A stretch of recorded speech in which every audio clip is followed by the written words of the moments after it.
Okay, remember that they're changing my voice. So, what Revelation 18 is saying is that people are in an evil system where they're worshiping the spirits of the governing class and the spirits that they worship and things of that nature. And they're trying to derive pleasure from complicity with a system that massacres people, that causes a lot of unnecessary rape and other forms of violence, that exploits people, drugs them, fumes them, you name it. A system that also targets the wisest and the best historically and removes them. Isaiah 57 says that. In popular culture, you hear things like the good die young, and whoever tries to refute that. And of course, I'm the exception because of the exact circumstances that brought me into this world and exactly why they occurred.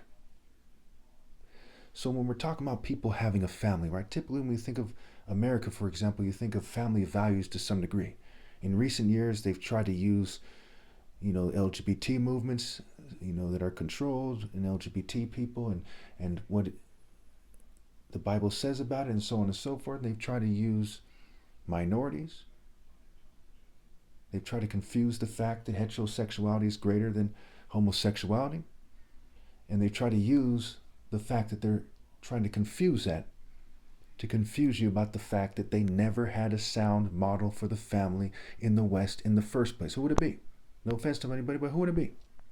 The Romans, the Greeks, the Vikings, the Huns, the Saxons, the Teutons, the Normans? Who would it be? Show me an example of a sound and morally precise family model from the West or from Eastern Europe. It does not exist. The only perfect model comes from God through the Royal African Falcon Martial Art Order. And there's a reason why, no matter how many views I get on this channel or that channel, this platform or that platform, they have no viable counter argument. None. And if you have no viable counter argument, then you must default with I'm right. And no matter who it is, no matter what race they are, no matter this, that, or the other thing, because they're so brainwashed by some system, usually a Western system, they're unable to correct themselves. And so they're addicted, right?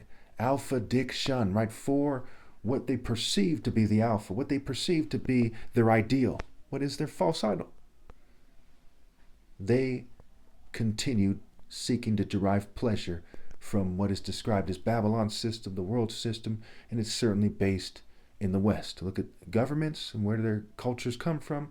Look at Freemasonry. Look at corporations, transnational corporations, what have you. So when we're talking about the family and somebody spending money that they sold their soul for, that they became complicit with evil for to have a certain social acceptance, they're using money to raise children in the spirit of that system, in the spirit of complicity with that system. That's what it's referring to pretty much first and foremost when it says, come out of that system, stop reproducing.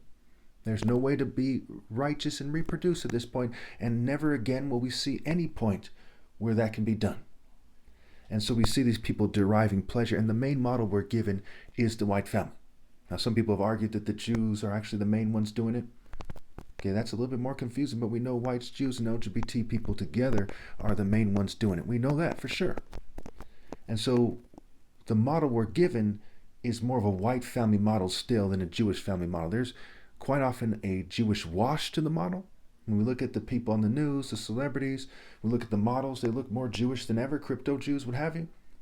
But the model is still white heavy, right? Are they doing it in America from a Chinese culture? Are they doing it from this or that? And what country is the most powerful and influential country in the world? So it's very straightforward that even when they have children, they're deriving a very satanic and evil pleasure, right? Why do they want to have children? Because of how it makes them feel. Not because it's right or something, but because of how it makes them feel.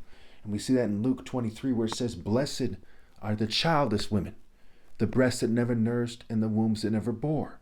And when? In the end. And most people who are Christians, for example, admit this is the end. People who aren't, perhaps it's easier for them to see it's the end because of tech, breeding, cheating, and generational ill-gotten gains, and not a trance-like state confusing them. And most people who identify as Christian are in some kind of trance-like state. That's the word entrance, right? Entering their system, entrance. Trance, ent meaning Lord,